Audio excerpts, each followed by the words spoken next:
Welcome back to Season 1 of Amidst the Ordinary. Today we're going to dive into our second community principle, which we are calling presence, taking notice and taking part.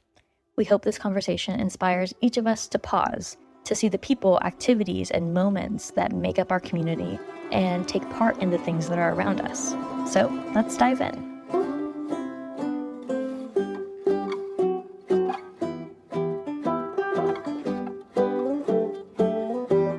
You join with what is already there. That's actually an earlier step before you even think of starting to pulling off your own activities.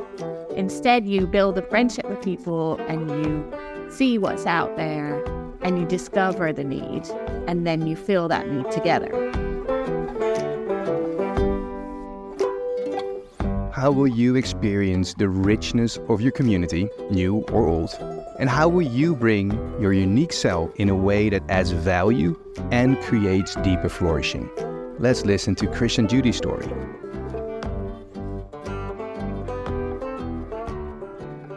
Even though we're from South Africa, we did not want to meet other South Africans. We were like, why did we move all the way across the planet to, get to this side of the world to just connect with South Africans?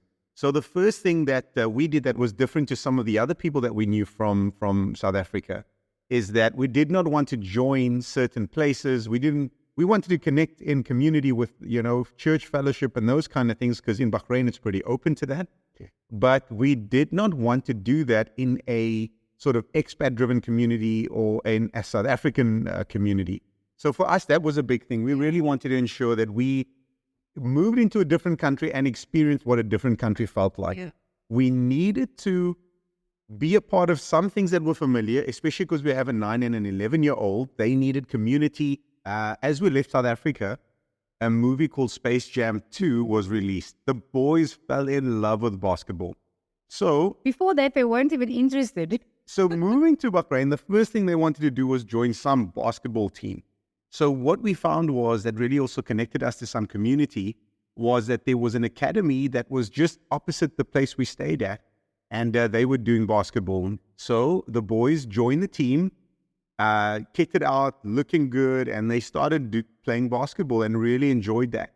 Through this, they started connecting with other kids. They would exchange numbers, and you talk to your parents, and we'll talk to our parents, and let's connect.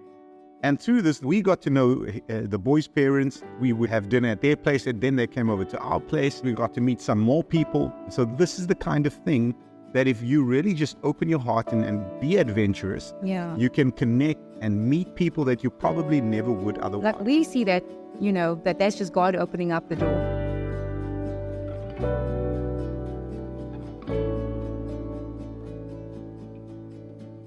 Now, I'm not a basketball fan. I'm short and I'm quite bad at it. But we all have interests. We all have things that we love to do. I find it so encouraging that even if I were to drop everything and move to a new town or country or city, that there are activities and passions and outlets available for me to connect with people and spark joy in my life. The reality is that we, as humans, are more alike than we are different, but sometimes it's easy to forget that when we aren't actively joining in. Two people that I think of when I think of deep intentionality in the way to join in is actually you and your wife, Ali. And so this next story actually comes from you guys, from your life in the Netherlands. So in the neighborhood where we live, the local government has this sports coach, which is interested in making sure that people burn enough calories or something, so that the population doesn't grow too large or too fat. And so they organized these, so you could go out for a nature walk. So we joined that so that was already right there for us to pick up. Another thing that we joined was a group of the local churches were doing sports evangelism every summer. Oh, yeah. Yep. We would join that. Yep. I also was thinking of, again, something that the local government always advertises is the annual neighborhood day. So something like small neighborhoods with just a tiny bit of funding from the local government could organize a barbecue or something. That's something we just joined in. It was already there. which is kind of fun. It's another celebration and food. Yep. Because then you've already built relationships with people through joining something else, and you see, oh, okay, they have like an evening meal once a week at this place, but there was nowhere in our neighborhood where there was a neighborhood cafe all day. Yeah. And we saw, oh, that's really a need. And then it gives you a chance to build that with the people around you, instead of coming in and saying, okay, we're starting a cafe because that's what we think the people here need. Instead, you build a friendship with people and you see what's out there and you discover the need, and then you fill that need together. It's not about coming in and building community. It's very much as you move somewhere or move in somewhere, you start to look where you can connect with what already exists. So you're the one being the width of something that maybe others are doing for you, but you join with what is already there. That's actually an earlier step before you even think of starting to pulling off your own activities.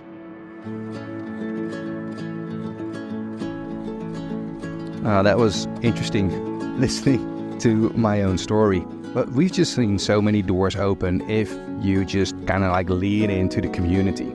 And I think the idea of a community day or a neighborhood day sounds really wholesome. And I don't know if anything like that is happening in my area, and it may not be happening in yours either, but one thing is for sure, that there's something happening. And I don't know about you, but I tend to be more timid by nature. So when I first meet someone, I just tend to be more reserved. So organizing a big community activity seems really daunting. But when I take a step back and take note and join into what is already happening, that pressure disappears. And I don't have to do it all, and neither do you. Accepting an invitation, even a broad one extended to everyone in your area, can be just as powerful as extending one. Sometimes the best memories come from simply saying yes. And this is certainly true for Karis's story.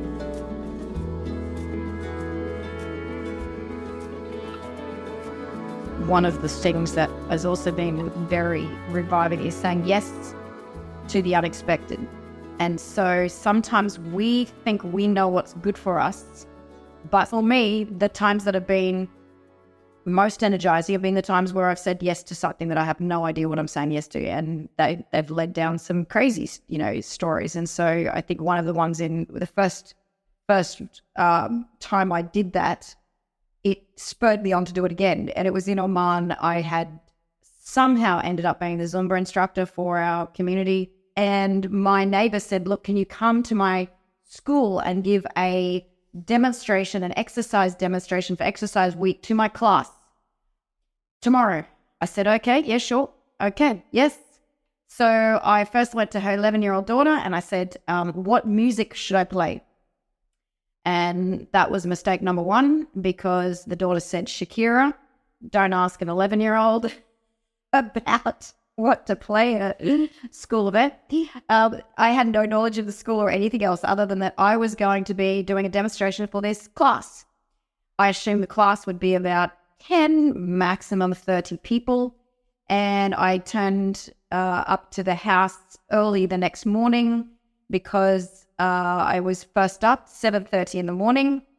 The second dilemma I had was what was I going to wear? So I just wore long leggings. I wore a long sleeve shirt and something fairly conservative. When I got in the car, my language challenges meant that I was trying to translate what she meant by the class demonstration. And then I realized very quickly that she was not meaning the class, she meant the school, the whole school. And so I was melting in the car thinking, oh, wow, I'm now doing a Shakira dance demonstration in front of an entire school.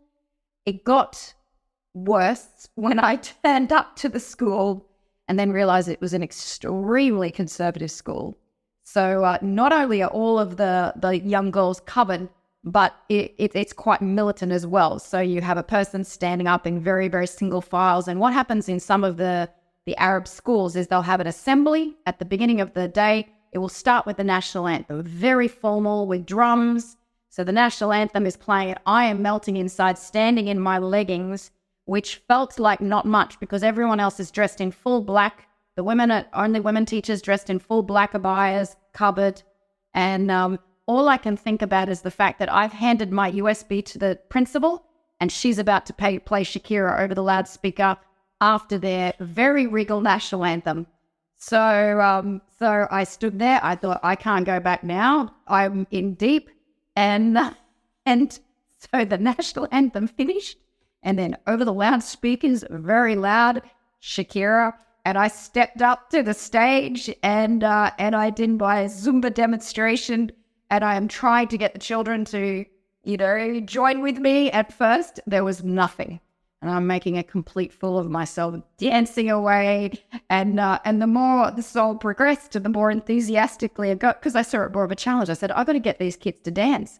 Otherwise, I really do look silly. By the end, about the first 3 or 4 rows were dancing. And I was finished. And then the music went off. Everyone stood silently in shock, I think. And the assembly finished and the principal said, come with me to my office. She led me into her office and then single file, all the teachers filed in afterwards, and then they locked the door. Here I was thinking, I'm going to be on the next airplane back to Australia at best. And anyway, she walked behind her desk and went and proceeded to pull something out. At this point, I was really getting concerned. And she pulls out this huge speaker and she gets her phone out and she said, now we're teaching you to dance. And so in that principal's office that day, I had the best dance party with all of the teachers. I don't know who was looking after the students because the door was locked, but it was wild. And had I not said yes to that random opportunity, the confusion, all the rest of it, I would not be here just, being able to smile back on that day. And so countless times where I had said yes, that's one of many stories, hey, David, where I've gotten myself into very strange situations. But I think when we let fear take over the idea of stepping up and doing something unusual, that's when we miss out.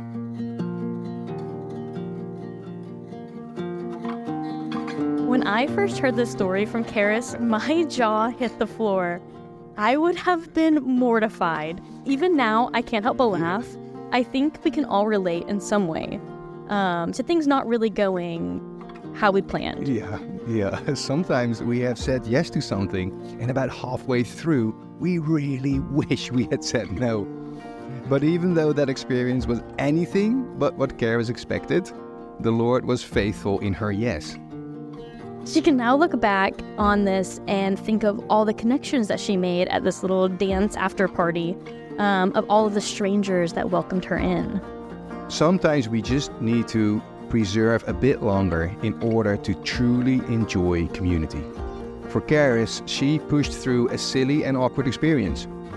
For Sage and Samuel in this next story, they pushed through the stillness and the mundane rhythms of a global pandemic in their new community in Guatemala.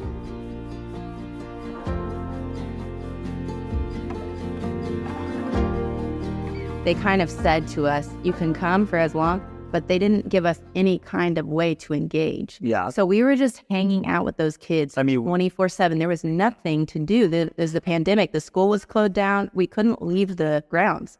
And so then, eventually it was like, we kind of, I don't know what you guys talked about, but we kind of said we have to move forward because they just weren't, we were trying to offer, like, here, we could do this, we could do this. And there just wasn't sticking. Nothing was sticking. Yeah, There was no flashing light from God, but it was like these little doors that were open. And we just thought, okay, we'll give God and this place a little bit longer to see if something comes. Yeah, we really offered. We even said we can also come back once the COVID thing has a little calmed down and so on. And we have invited that person for dinners like 2 or 3 times and never, it was really like, yeah, we were left alone, like, and not pushed out, but kind of left on the side. Right. Even though we were waving, like, Thank God. we're gonna drive, we're gonna drive.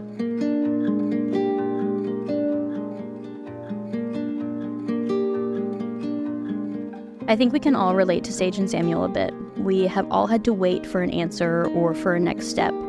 Other times we try to make something happen when the timing's not right. We don't want to have to wait for it. In most neighborhoods, there are organizations or individuals that want to see good brought in these communities. Here's the story of a good friend of mine, Harmon, in the Netherlands. When he moved to this neighborhood, he was able to find this one woman who also wanted to see their community thrive. The first thing I started to join was an initiative of somebody else who, in the small neighborhood we were living, there was nothing for kids, let's say primary school kids between 4 and 12 or so. So she started to organize, let's say, just afternoons for them to be creative, to do some games. And she was just a lady from the neighborhood, and we have by now this tradition of Neighbors' Day. So I said, well, let's why not organize something? So I did it together with her, but it was really a neighbor thing. It was not my idea first. So I joined her. So we did all kind of different things. Some things I didn't like that much myself, like Halloween or whatsoever. But that's the local culture, basically. And so I purposely joined in instead of letting them join me. And it turned out still, we're now 7 years down the road, even 8 years since then. That from that started the foundation.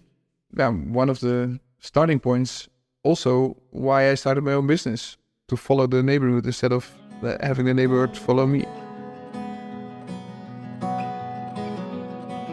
At the beginning of this episode, we touched on how natural connections can be when they're built over shared interests. Yeah, this could be something small, like cooking with a friend or two. Or other times, as this next story shows, God may grow it into something larger than we ever imagined.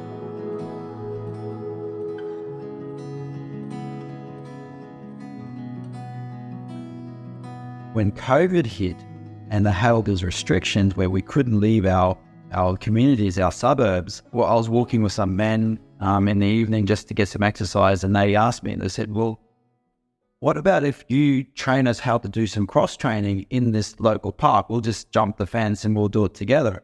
Okay, all right, I'll come together, I'll write a little program and see if that works. And 5 or 6 guys turned up. They created a little WhatsApp group. They wanted to get fit because they weren't doing anything in the COVID time. So we started by doing cross-training like burpees and push-ups and these types of things just in the park. And then the next, they just said, well, let's do this twice a week. So they started the group. The next time, 8 people turned up. And then next time, 10 people turned up. Over the next 3 weeks, we had 30 local guys turning up, and I'm yelling at them in the park, telling them what to do next, and they were loving it. And this community grew out of this in itself.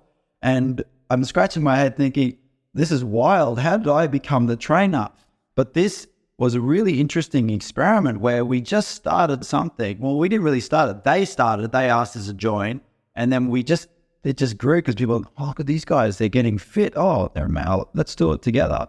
And that's kind of how community works. And through that time, I still have all these guys that I'm in relationship with, but they're just the simple things. You take advantage of the opportunity that opens up.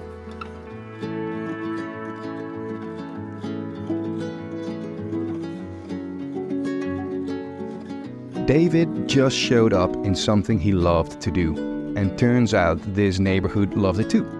This was something so simple that multiplied into a full community activity. I think it's so easy to overcomplicate community, but this story showed that it can all start with something very simple. So let's invite the rest of our team into this conversation. I was excited to listening to this one because this had the Zumba story in there. Oh my goodness, yeah. That's my favorite story, I think, from anyone. Yeah, we should have saved that one for last. The whole time I was listening, I couldn't stop laughing. So good. Oh my goodness. I think that I was just truly mortified for her. Yeah. And I don't think I would have walked into the school. No. No pass. I don't need this experience. Yeah, so I guess just like to kick off, like what were some things that were inspiring or challenging about this episode? I think one of the things that I really liked is that this whole episode is really about like joining in what's already happening in your community and taking notice and taking part in what's happening.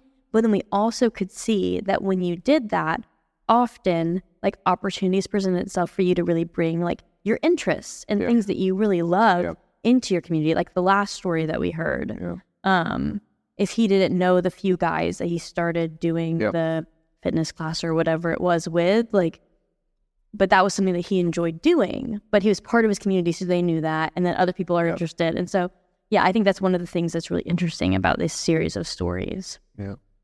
I also think joining something is very honoring for the people that are already there. If you're the outsider, a little bit of humility in the beginning, I think would open doors a lot more. And all of these stories illustrate, hey, I'm joining something that you've already got going. I think that's very honoring and the right way to go. Yeah, for sure. Because honestly, you don't want to come into a new environment, a new space where these individuals have been there majority of their lives, or they're comfortable and they've already established different things. And then people could come in and try to take over in a sense. And you don't want to do that. You want to be able to, you want to ensure that you're joining with what they're already establishing there for themselves, so that you guys can join hand in hand and just create a more flourishing community together. Yeah. And with the last episode, it provides you a great opportunity to listen and to get to know your community. I think after these 2 episodes, I'm so excited. I'm ready to jump in. I want to go for it. And I think often that can turn into trying to almost take over or try to lead something that I'm not equipped to lead yet, because I don't know the people that I'm trying to connect with.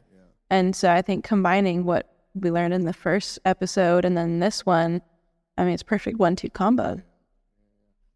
I've once interviewed a community in Manchester in the UK, and they moved into a neighborhood which was very low income. So the temptation to fill in needs is really big. They chose not to do that. They took a whole year to not do anything other than listen to people and join what they've already got, and that just got them so deeply rooted and very much respected by the people. It earned trust.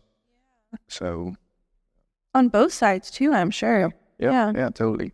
Yeah. There's this one quote in here that what did Kara say? Say yes to the unexpected. Yes. Yeah. What do you guys think of that? Yeah. It's uncomfortable to join something where everyone knows each other already and they have established culture and rhythms and routine, and having to step out sometimes alone and stepping into that's scary sometimes. Makes me think of Yes Man. You saw the movie Yes Man? With Jim Carrey? Yeah.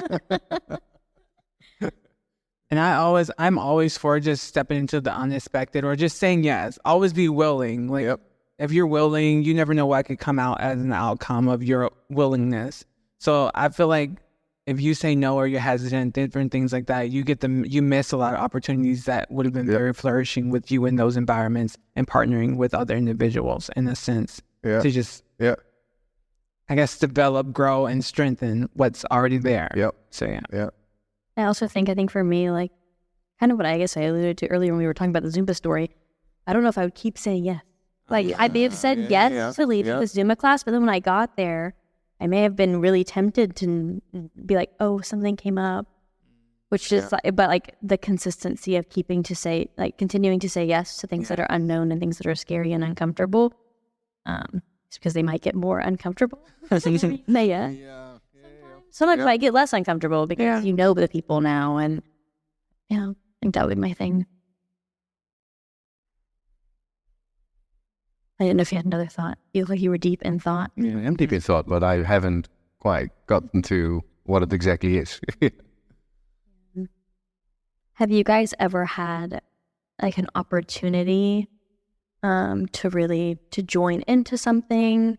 In your community, even when you were in school or something? Leanne, who asked me to lead a small group with her of high school students. I'm so thankful that I said yes to that and that I was willing and willing to step into that, because that was some of the best times and experiences that I had. Yeah. I grew in multiple different ways and also established deeper community with the individuals that we were leading the small group for. So that was very, very much beneficial. And I'm thankful that I said yes to that, because the things that have come after that yes have been extraordinary. Yeah. Part of all of these stories, I think, with the yes saying is, even though it's sometimes uncomfortable, it's something that was something they would do anyways. So like, hey, I do fitness, so I'll give a fitness class. Hey, I am an entrepreneur, so I will start a business.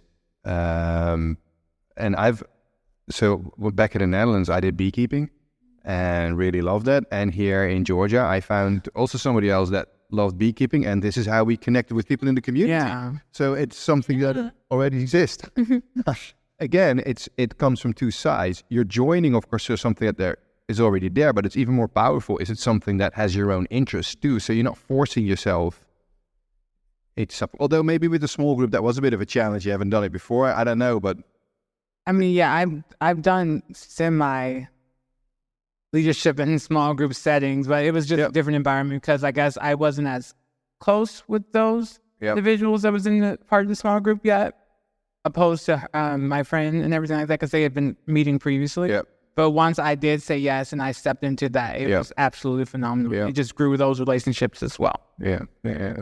No, and that's a really good point, Ava. Like, I think even like the way that I've been reflecting on Karish's story, I was like, I wouldn't have kept saying yes. Yep. But also, I'm not equipped to be a Zumba teacher, so I would have never said yes to begin with. Yep.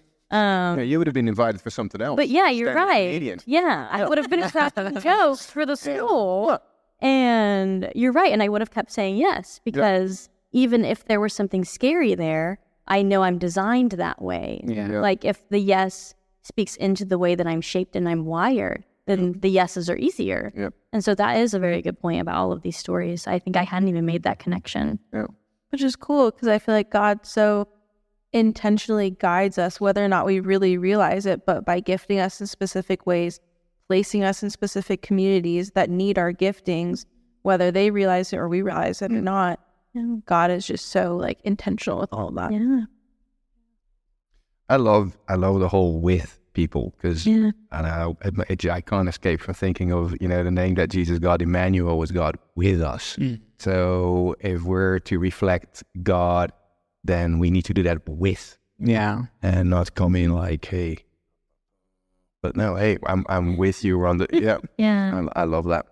I think also it goes back to like, we were never designed to do life alone. Yep. Like, and so just Ava's gifting alone is like, it's really good. It's great. Love Ava. But it's even better when it's Ava and Paloma working together in their gifting to put something.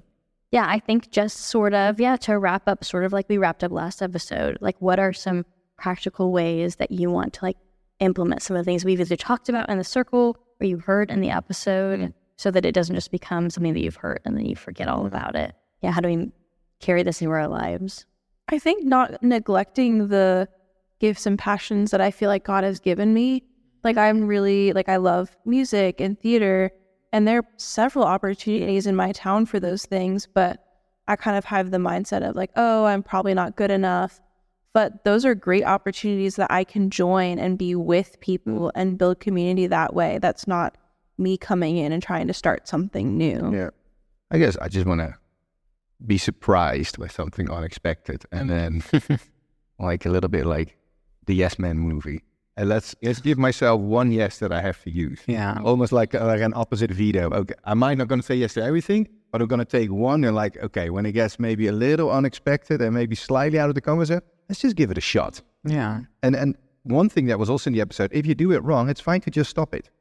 Right? Yeah. So let's have some grace in it too, but let's play a challenge card. Yeah. And I don't know, I guess my last little thought or comment is just that when you say yes, you never know what can come from your yes. So always be willing and open to anything, honestly. Yeah. So yeah. Yeah. I think for me, kind of what you were saying, like the freedom to try. Yeah. Like, I have the freedom to try something and fail at it. And I have the freedom to say yes and just being open to like how the Lord wants to use my yes in a really cool way. But it starts with me saying yes, so me taking part and me looking around me and being like, oh, this is what's happening. Yeah. This is how I'm gifted. Let's join in, and not let's be too shy or too scared of failing to join in. I like that. Hey, it's pretty adventurous actually. If you hear all of that, it makes you kind of like, oh, yeah, out there. I love it. Yeah, it's like, let's go do it right now. Yeah.